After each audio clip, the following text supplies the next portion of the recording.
everyone. Welcome inside the Red Earth Production Studios for this edition of YBMcast, powered by Game 7 Baseball, game7baseball.com. Go to Game 7 Baseball, get your team registered. If you hit the .com right after it, all the stuff pulls up there, all the tournaments, everything you need to get your summer ready to go. Actually, spring and summer, starting in March down at Ballparks of America, the Shamrock Shootout, finishing with the World Series right here in St. Louis, Warrenton, the new facilities, going to be turf out there.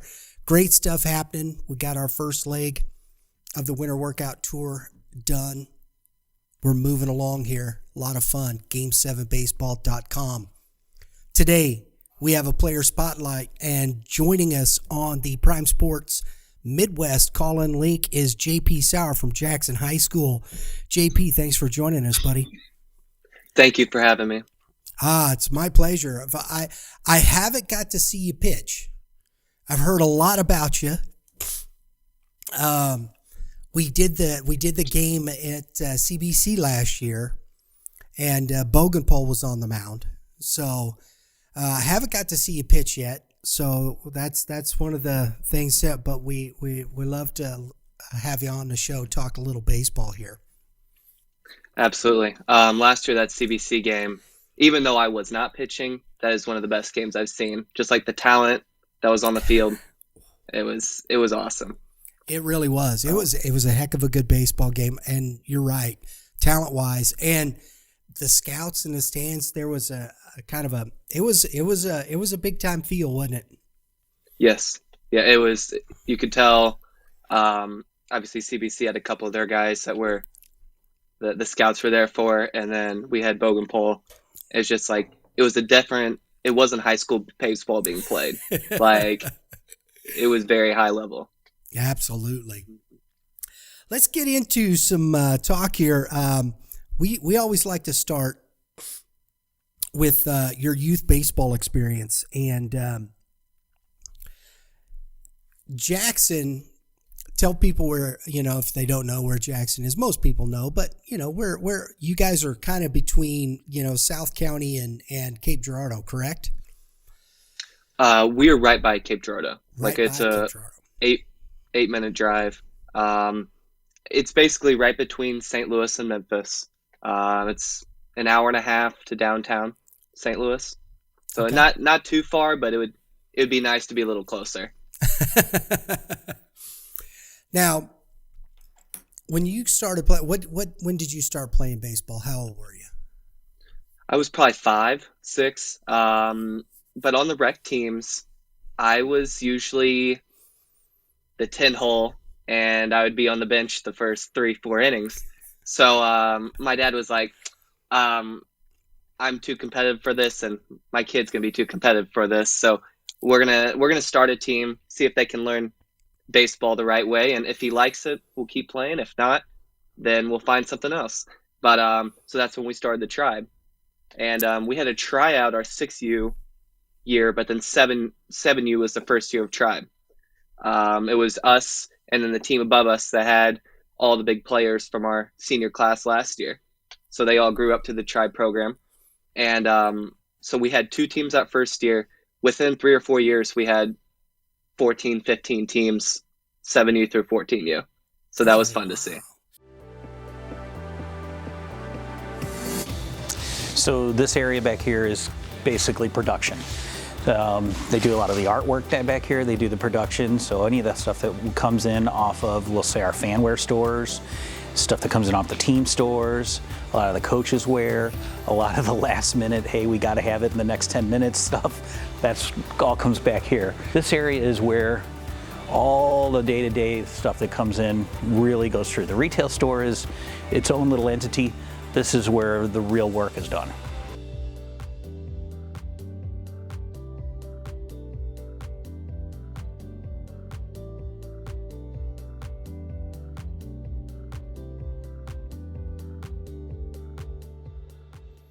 So it was your dad that started the tribe organization?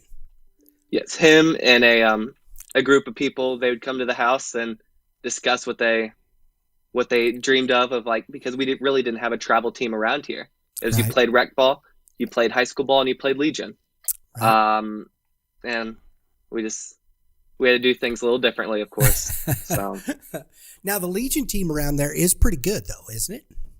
it is. I thought about going ahead and playing with them, but I was already in with the Gators. So they had their summer team. So it's like I'm just gonna go up there.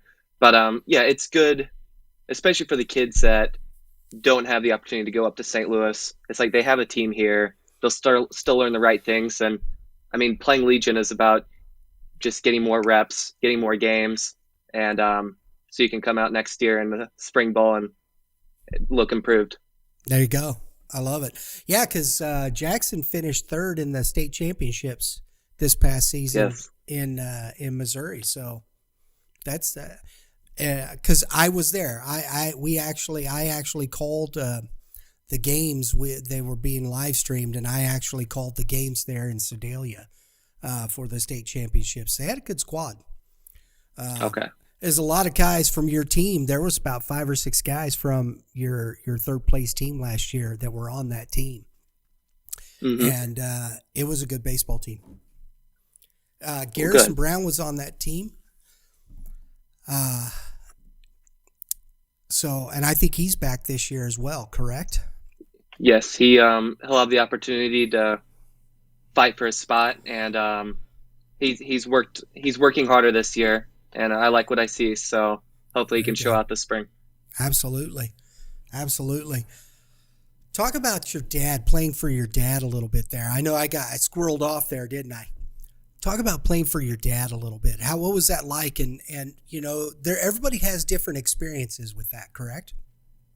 Yes. My dad, he was coached by his dad a lot, and he didn't like it. So he knew when I started sports, he didn't want to be the coach.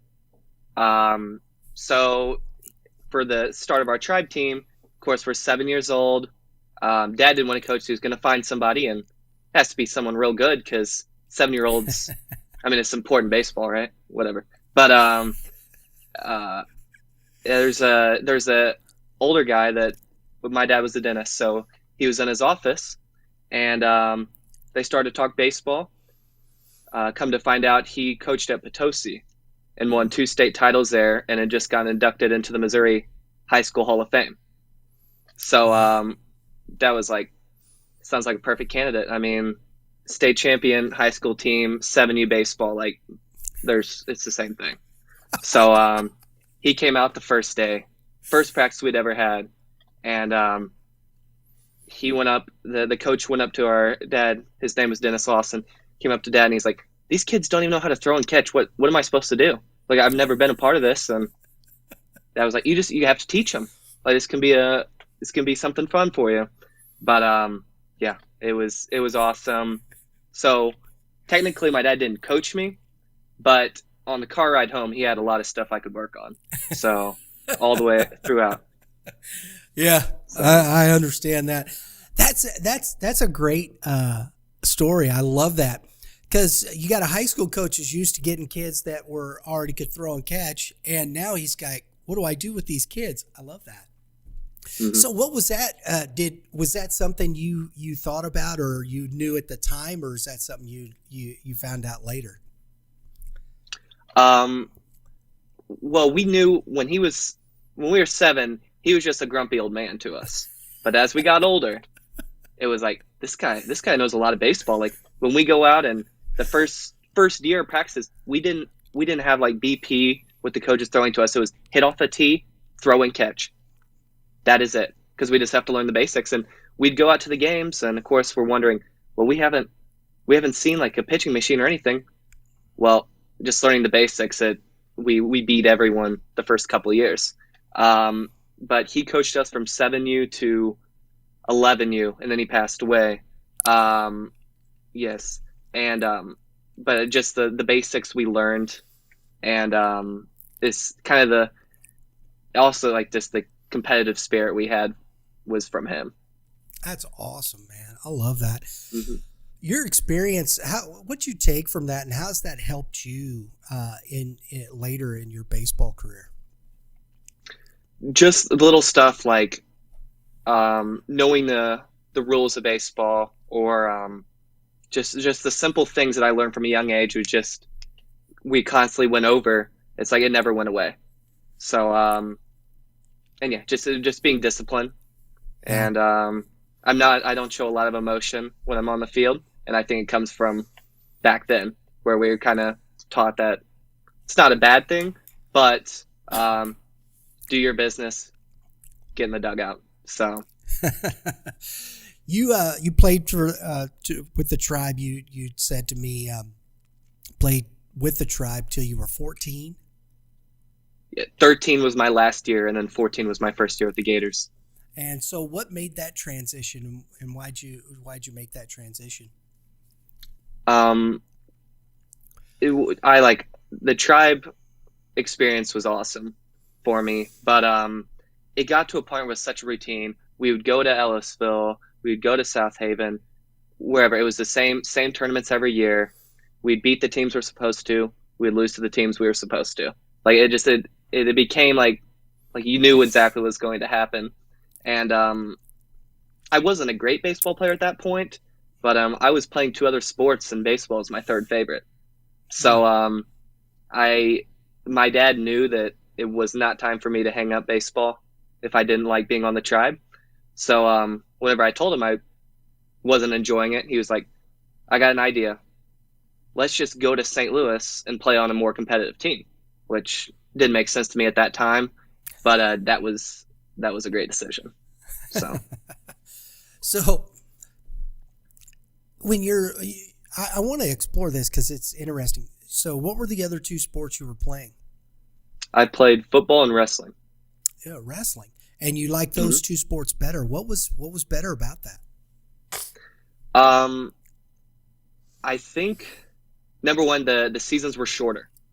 Baseball, it was like we would go January to September and even play fall ball during football. And it was just, and I don't think I was as good at the other two sports. So there was more of a challenge there, which is what I liked.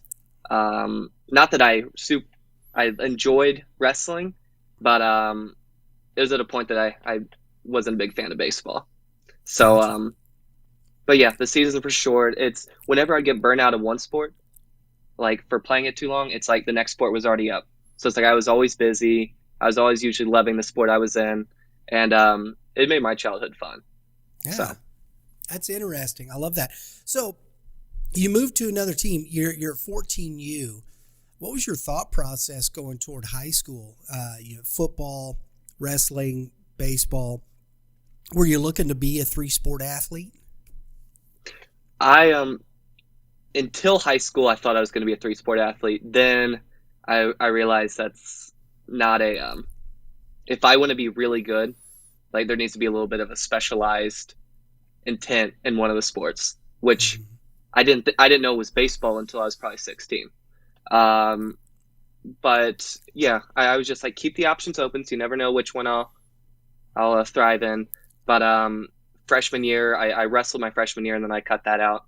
So I just went football and baseball, which by the time I went to the Gators, and it was like it was the same routine. I'd pitch well with the Tribe, but when I got the Gators, I'd go up and we'd play in Kansas City or Indianapolis. I was getting taken out in the third or fourth inning because I just given up 8 runs. So although I was there was some bad moments, I think it made me like baseball more because the challenge was back. Be the best pitcher you can be. I love that. It's got to be a challenge. You got to have that, fight for something, right? Mm-hmm. So let's talk a little bit about high school as you're moving in here. Your freshman year, you go in. Jackson's got a good program. What was your thought process? And, as far as baseball is concerned, if you're looking at this as maybe your second sport, what made that change? Where did that happen where baseball became the thought process? So going into high school, football was the first sport.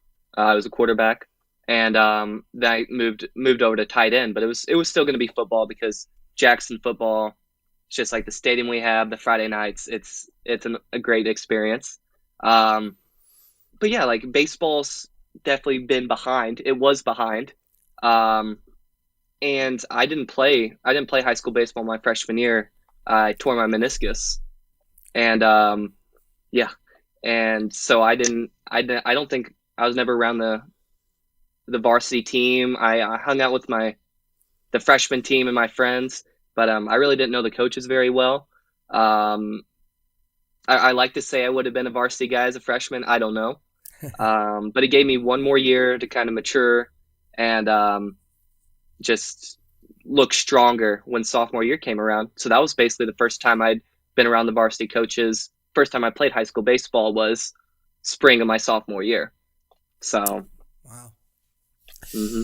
When you're moving into your sophomore year, how did you're in the Gators program. How did that help you develop and putting yourself in that place to, you're giving up big time runs here.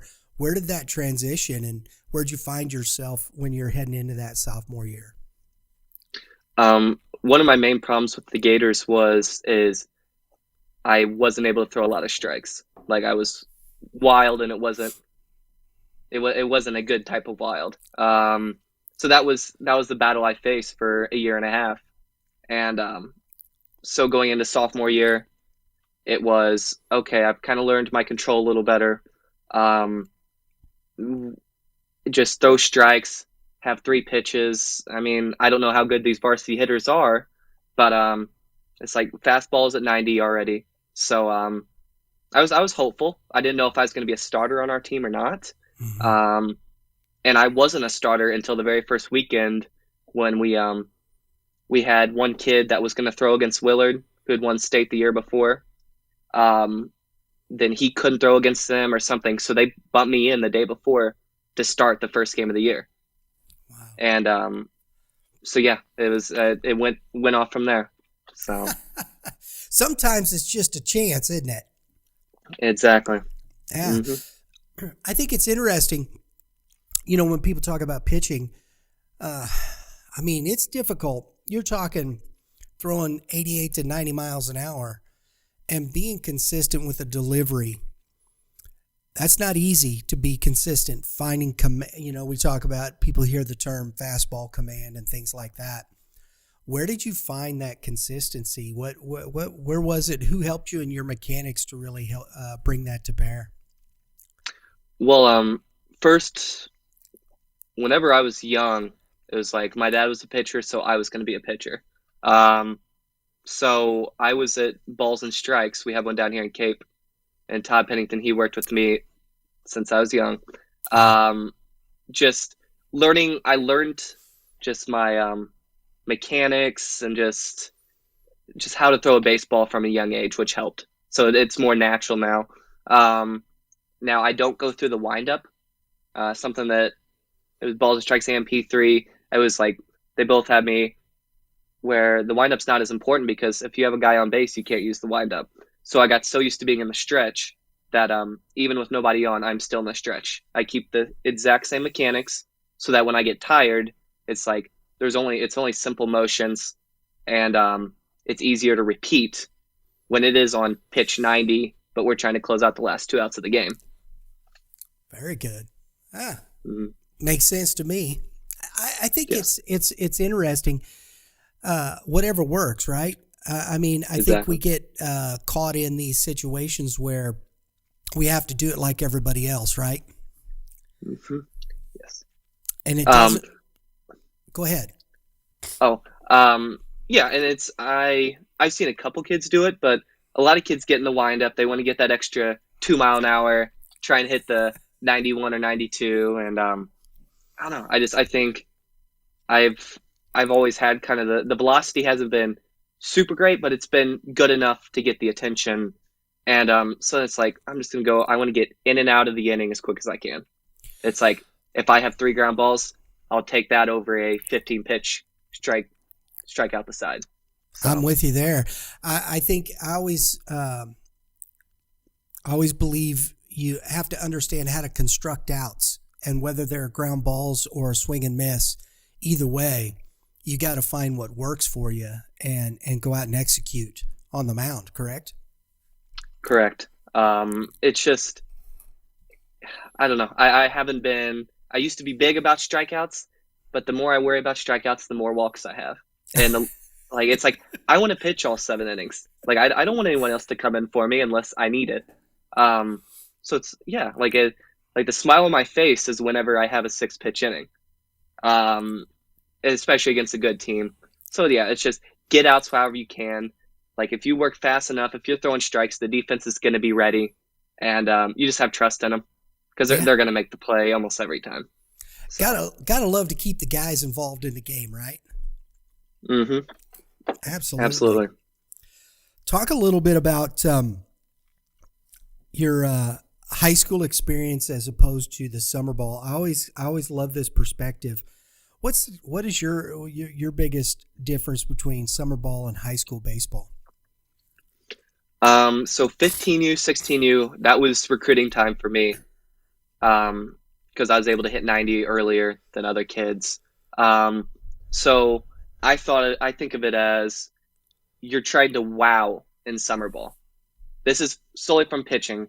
Like, you want to hit the 91 or 92 because there's going to be guys looking at you. You want to show off a good breaking ball. Somewhat like the changeup can be okay to show you have a third pitch. Just being able to be the coaches be impressed with you. It doesn't as much matter if you win or lose the game. Like, you may only need to throw 3 innings and you want to get out before you show anything else or you get tired. High school ball, be consistently good. Every time you go out, it can affect the record, especially in the playoffs. It's like win or go home. But each time you go out, doesn't matter if you wow them, doesn't matter what your velocity is, throw strikes, get guys out, and get to the next game because we're hoping to play in June.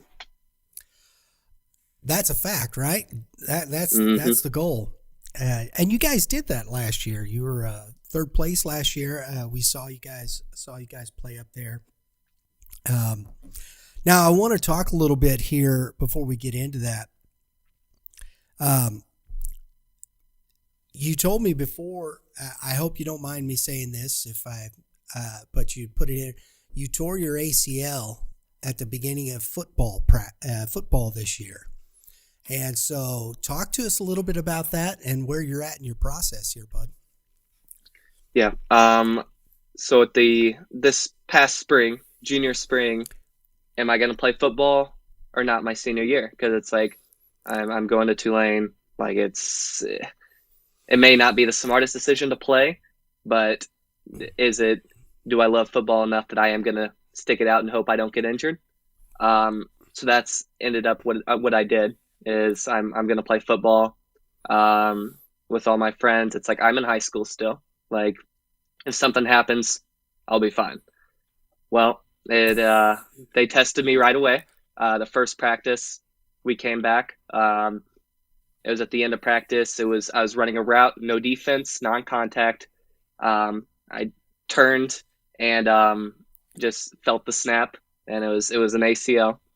But the process with that has not been as bad as I thought it would be. I had Dr. Brophy up at WashU did my surgery, and he's drawn a hard line at 8 months, which means I will miss a little bit of the baseball season, but it'll be 2 weeks. I'm at 5 months right now, and it feels good. Like, it's not as bad as what I've heard it could be, and at some point the knee will feel the same as it did before, and it'll be pretty soon. Oh, very good. Now, are you throwing it all yet?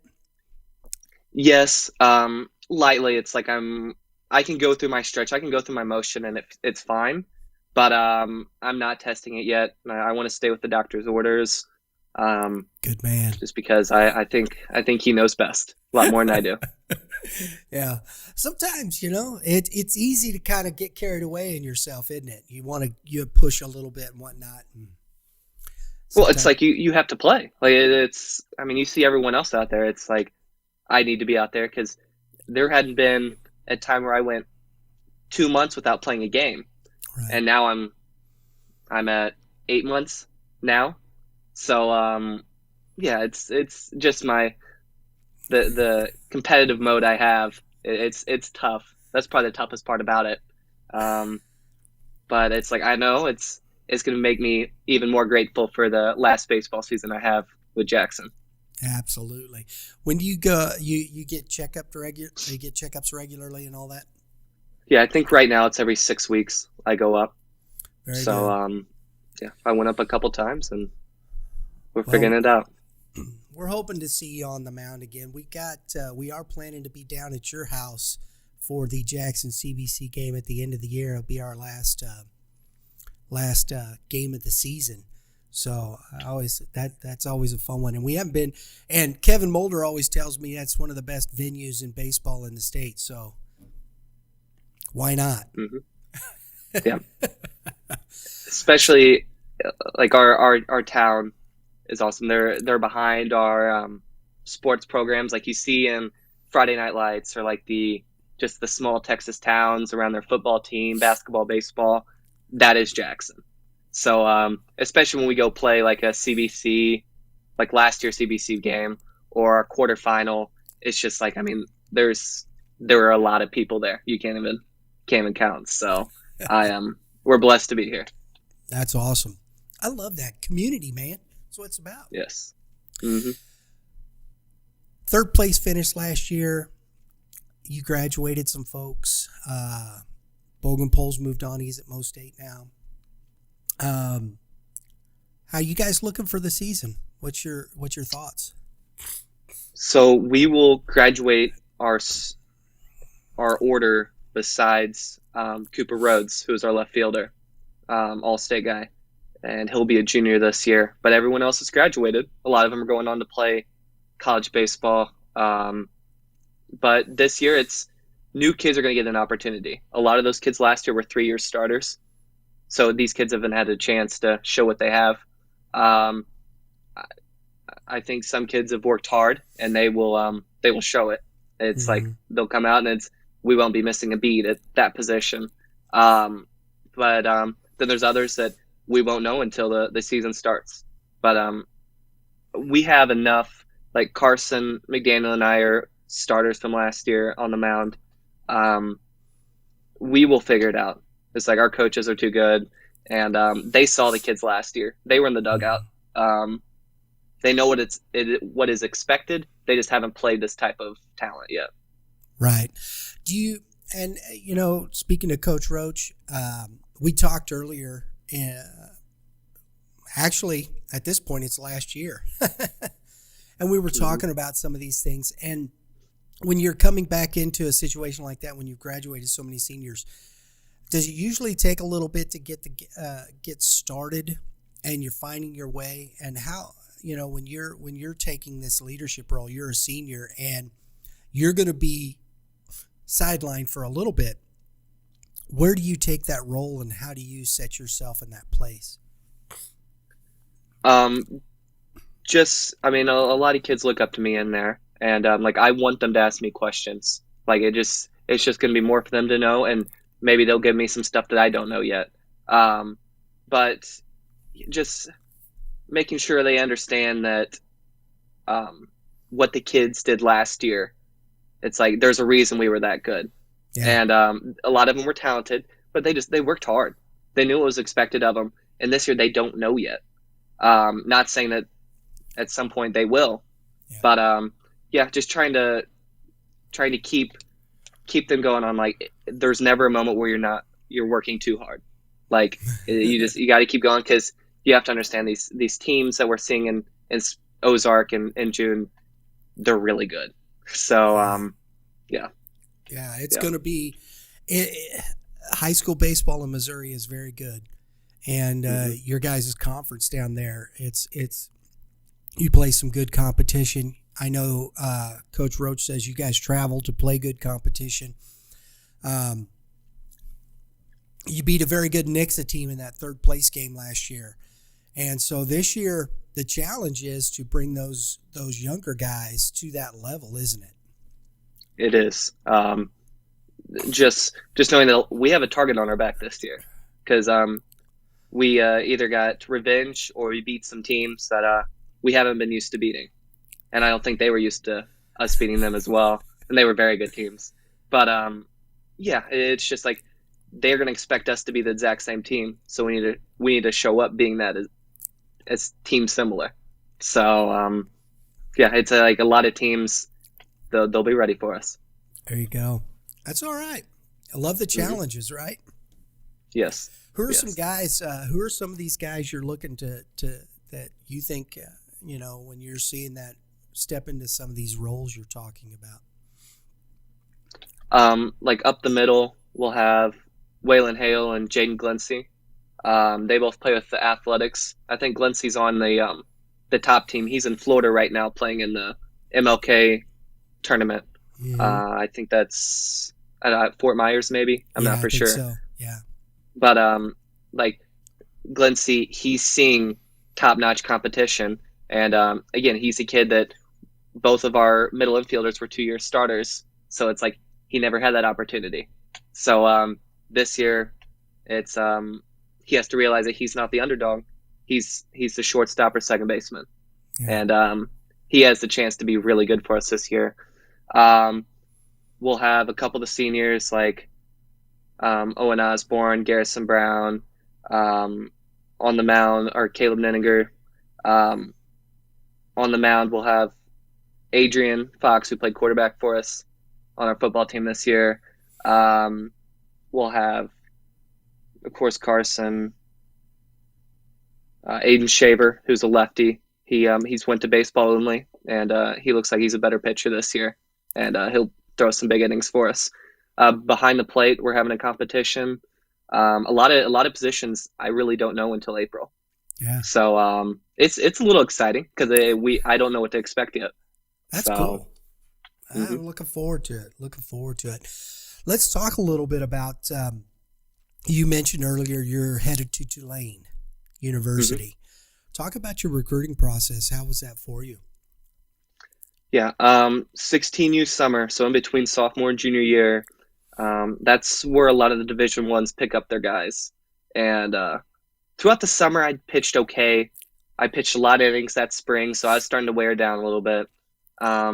Heard from a few schools, which again is awesome. Like each one, because I'm glad to receive that call. But future games came around last tournament of the year. Something, I don't know, it was probably 9:30 at night. It was raining, very last day. Like we weren't even supposed to play the game. It was a lot of stuff. It was like I didn't warm up. A lot of stuff just didn't work. And I go out in the mound and it was 2 innings and 6 strikeouts. So it's like it was a good day. I'm like, I'm out. I'm getting out. And they're like, we already have you. Coach Perkins was my coach, and he was like, and Coach Mulder was on there as well. And they were like, where'd that come from? So it's like that night, it was fun. It was like this, everything changed a little bit for me. It's even as the next couple weeks came on, then September 1st hit for open recruiting. It's like I went on my visits, but my first offer was Tulane. They called me a couple days after future games. They had one of their coaches there, and I was talking to the pitching coach, Coach Izio, and he was just getting to know me, like the first college talk. And I guess I said the right things because we hung up. I was driving down the interstate back home from a P3, and about 30 minutes later, he calls me again. He's like, we're not even going to waste time. We're going to offer you right now. And it's like, that was in one of my top 5 dream schools from years before. So really? that was a great experience. Now, why Tulane? Why was that one of your top 5 schools? I've had a cousin go to Tulane. The school, it's a really good school. And it's just unique down there. It's like, it's in New Orleans. It's a private university. There's not a lot of places like Tulane. And I had some of the other places where you see a lot more of the kids go, and which, I mean, I think I would have enjoyed that as well. but I had this opportunity. It's like, I'm not passing this up when I already knew I loved the school. I'd been down there for my cousin's graduation. Like, when I was going on my other visits, it was like I was trying to find a reason why Tulane's not the one. So then Tulane was my final one. Went down for a visit, and at the end of it, I committed, and it was a pretty easy decision for me. What are you looking at as far as your education wise? I'm sure you've got your thoughts to that, and what's your education look like? I want to go pre-med, so tall task to go pre-med and play baseball there, but the coaches support it, and there's kids on the team right now that are on the Tulane team. When I went down for my official visit, I talked to them, and multiple kids were doing pre-med as well. And it's like, it's possible they'll work with you, studies before baseball. And I like the med school is part of the reason I picked Tulane, like the pre-med track. But yeah, it'll be difficult, but I think I'm ready for it. Wow, when you were talking about wanting a challenge, you were not kidding, were you? Mm-hmm. No. Pre-med and playing ball. Mm-hmm. That's impressive. That is a challenge. And how do you set your mind to face those challenges, JP? Just getting the work done, like not scrolling through TikTok on your phone, or finding something else to take your time. Just like, get your stuff done. You'll have plenty of time besides baseball. They have study hours mandatory for you. And I think it's even more at Tulane.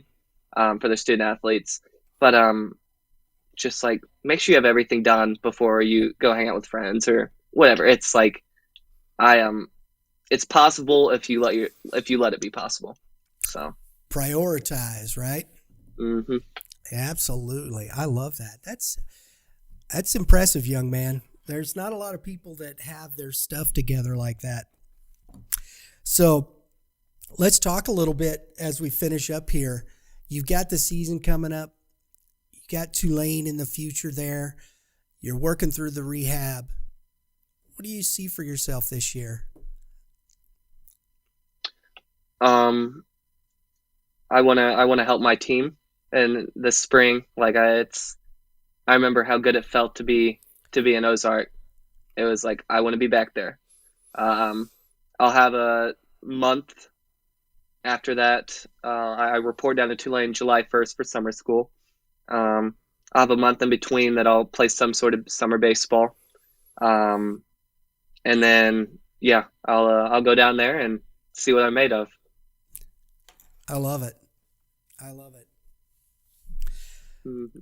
JP, it's fascinating talking to you, young man. It looks like you've got yourself on track to do what you've set your mind to do, and it's really a pleasure talking to somebody who understands and knows where he wants to go in life at this young age. That's impressive, young man. Well, thank you. Yeah, and things may change. Like, yeah. I may get down there, and there may be something else I enjoy, and yeah. So we'll see. Yeah, pre-med's a daunting task, isn't it? Yes, it is. Absolutely. Mm-hmm. But your dad being a dentist, did you ever think about following that? No, not being a dentist. No. Sorry, Dad, but no. No. I want to go into orthopedics, which I told him is a lot cooler than being a dentist. But yeah, just be like a team doctor or something like that would be awesome. Like, that would be the dream job. So. Oh yeah, that'd be killer. Mm-hmm. Well, we wish you the best this year, and your recovery, getting back to the game as soon as possible. JP, we appreciate your time today, buddy. Yes, thank you for having me. Absolutely, folks. JP Sauer, Jackson High School, committed to Tulane University. One to watch. We look forward to seeing him on the mound this year. Thanks for tuning in, everybody. We do appreciate your joining us. Remember, if you like what we're doing, please hit the subscribe button. Hit that dinger next to it. You don't want to give up those dingers, though, do you, JP? No, absolutely not. We hit dingers around here, so I mean, not off you maybe, but we have to have the dinger there because that's how people get all their notifications for upcoming episodes. So I'm not trying to, but that'll do it for you folks. We appreciate it. Check out our merch store. You can get anything you did, support the show. We appreciate it. That's at youthbaseballmidwest.com, and that's from our folks at Prime Sports Midwest. We do appreciate it. Everybody, thanks for tuning in. Have a great day in the Lord. All you pitchers, what should pitchers? You got some advice for pitchers? Throw strikes. My man, I love it. Yeah. All you hitters, hit them where they ain't. We'll see y'all next time.